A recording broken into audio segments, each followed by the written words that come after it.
Bienvenue dans les enquêtes du Nouveau Détective.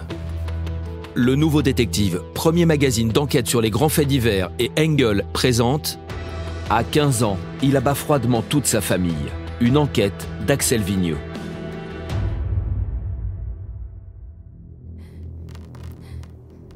Du sang chaud coule de sa main transpercée. Son cou la brûle atrocement.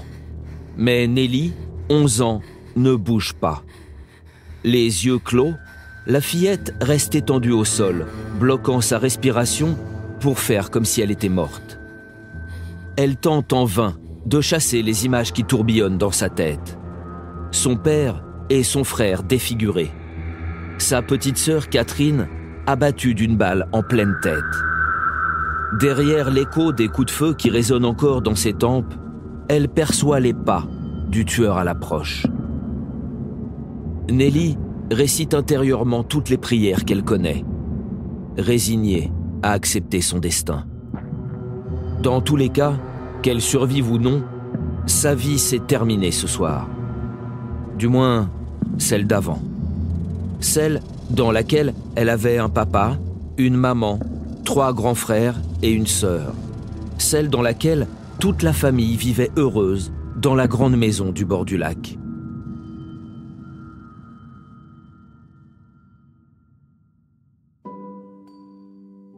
Les parents de Nelly, Mark et Sarah Humiston, se sont rencontrés au lycée.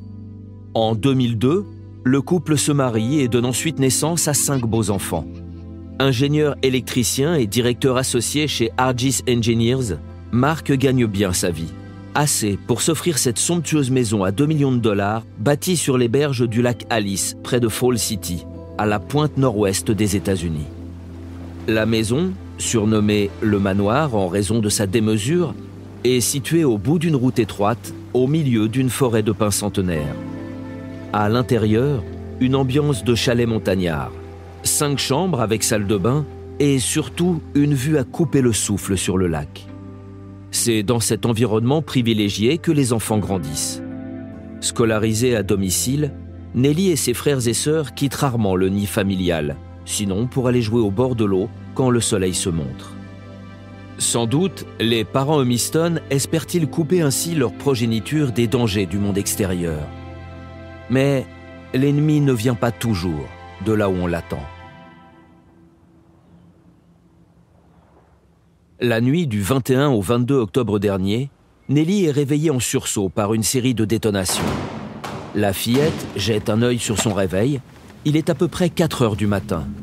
Elle se lève, ouvre la porte de sa chambre et découvre un spectacle qu'elle n'oubliera jamais. Son père et un de ses frères gisent dans le couloir, inertes, la tête en sang.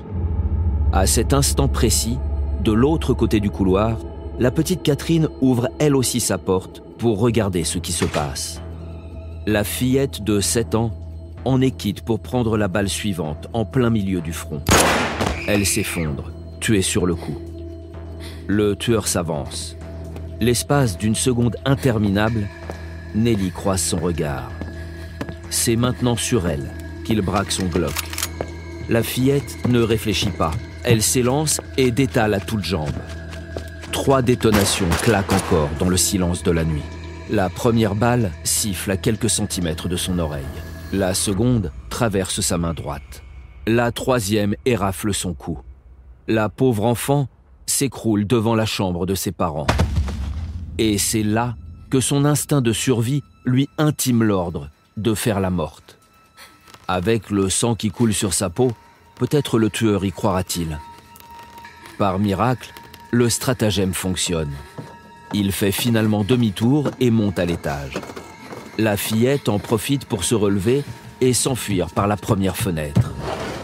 Une fois rétablie sur la pelouse, elle court le plus vite possible jusqu'à la maison du voisin qui a lui-même entendu les coups de feu et déjà alerté la police. Elle s'effondre dans ses bras. Mais Nelly, tu es couverte de sang. Qu'est-ce qui s'est passé? J'ai fait semblant d'être morte. Je me suis cachée, mais je l'ai vu. C'était mon frère. Qu'est-ce qu'il a fait? Dis-moi, Nelly. Il a tué papa, il a tué maman. Tout le monde. Je vous en supplie, sauvez-moi.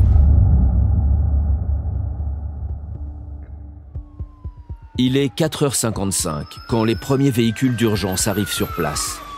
À peine se sont-ils arrêtés qu'un adolescent de 15 ans sort du manoir et vient à leur rencontre. Il s'agit de Jonas, l'aîné de la famille. « C'est mon frère Benjamin, il nous a tiré dessus !» explique-t-il. « Il les a tous tués, il a tué tout le monde. J'étais caché dans la salle de bain. Venez vite, je crois qu'il s'est suicidé !» Le jeune garçon est emmené à l'écart tandis que les agents se déploient. Certains encerclent la bâtisse, d'autres se risquent à l'intérieur et découvrent le charnier.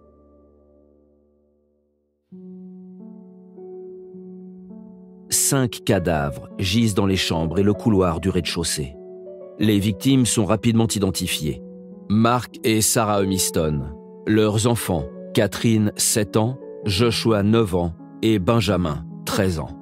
En dehors de l'aîné, seule la petite Nelly s'en est sortie. La fillette, blessée, en état de choc, est évacuée au centre médical Arborview avant que la police n'ait pu l'entendre. Mais ce qu'elle a dit aux voisins semble concorder avec les déclarations de Jonas. Un seul tireur, le cadet Benjamin. C'est d'ailleurs dans la main figée de ce dernier que l'on retrouve le Glock du quintuple crime, une arme enregistrée au nom de son père. À l'aube, les experts de la police scientifique investissent les lieux et passent la scène sanglante au crible. Alors, qu'en pensez-vous, Doc ? Eh bien, on a pu reconstituer la scène de crime étape par étape. Et on peut en conclure qu'il n'y a eu qu'un seul tireur. Donc ça colle avec la thèse du fils aîné, Jonas. Le cadet est bien l'auteur de cette tuerie et il s'est suicidé. C'est un scénario assez classique dans ce genre de cas. En fait, ce n'est pas aussi simple, lieutenant. Comment ça ? On a bien retrouvé le Glock dans les mains de Jonas, qui s'est ensuite suicidé avec cette même arme. La balistique le confirme, n'est-ce pas ? Oui et non. L'arme était bien dans sa main droite. Ça, il n'y a aucun doute. Mais il y a un détail qui ne colle pas. Ah bon ? Lequel ? L'auteur présumé des tirs a 2 impacts de balles dans la tête. Et jusqu'à preuve du contraire, on n'a jamais vu un mort se suicider. Devant ce constat, l'aîné Jonas est placé en garde à vue. Mais il ne fléchit pas et maintient sa version des faits. C'est Benjamin qui a fait ça. Il avait peur parce que les parents l'ont surpris en train de regarder du porno. Vraiment ? Enfin entendue sur son lit d'hôpital, Nelly balaye ses affirmations. La fillette dit avoir vu le tueur comme elle voit les policiers qui l'interrogent. Et c'était bien son frère, oui, mais pas Benjamin. C'était bien Jonas, son frère aîné. L'enfant ne connaît pas son mobile, mais elle croit le deviner. Il venait de se faire gronder pour des mauvaises notes à ses examens. Il était du reste le seul enfant à connaître la combinaison du coffre où Mark Humiston rangeait ses armes. Le mardi 22 octobre, 24 heures à peine après le massacre, Jonas, 15 ans, est présenté devant un juge. Officiellement inculpé de 5 meurtres au premier degré, mais aussi pour avoir maquillé la scène du crime afin de faire accuser son frère, il est incarcéré dans un centre de détention pour mineurs. Depuis, peu d'informations ont filtré sur sa personnalité. On sait simplement qu'il était passionné de VTT et de pêche et qu'il n'avait aucun antécédent judiciaire. Le 4 juin 2025, le tribunal devra trancher une première question. Faut-il le juger comme un mineur ou comme un adulte ? Dans le premier cas, il risque 10 ans de prison. Mais dans le second, la perpétuité, qui, rappelons-le, est effective aux États-Unis. Peut-être que Nelly, la seule survivante de la folie meurtrière de son frère, serait mieux placée pour en décider.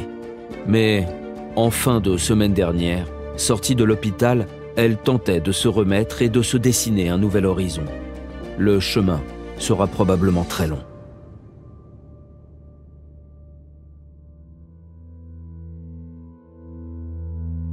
Pour ne rater aucun épisode, abonnez-vous à notre podcast sur votre plateforme d'écoute et retrouvez tous les mercredis nos enquêtes dans le magazine Le Nouveau Détective. Nos podcasts et nos enquêtes sont également disponibles sur lenouveaudétective.com.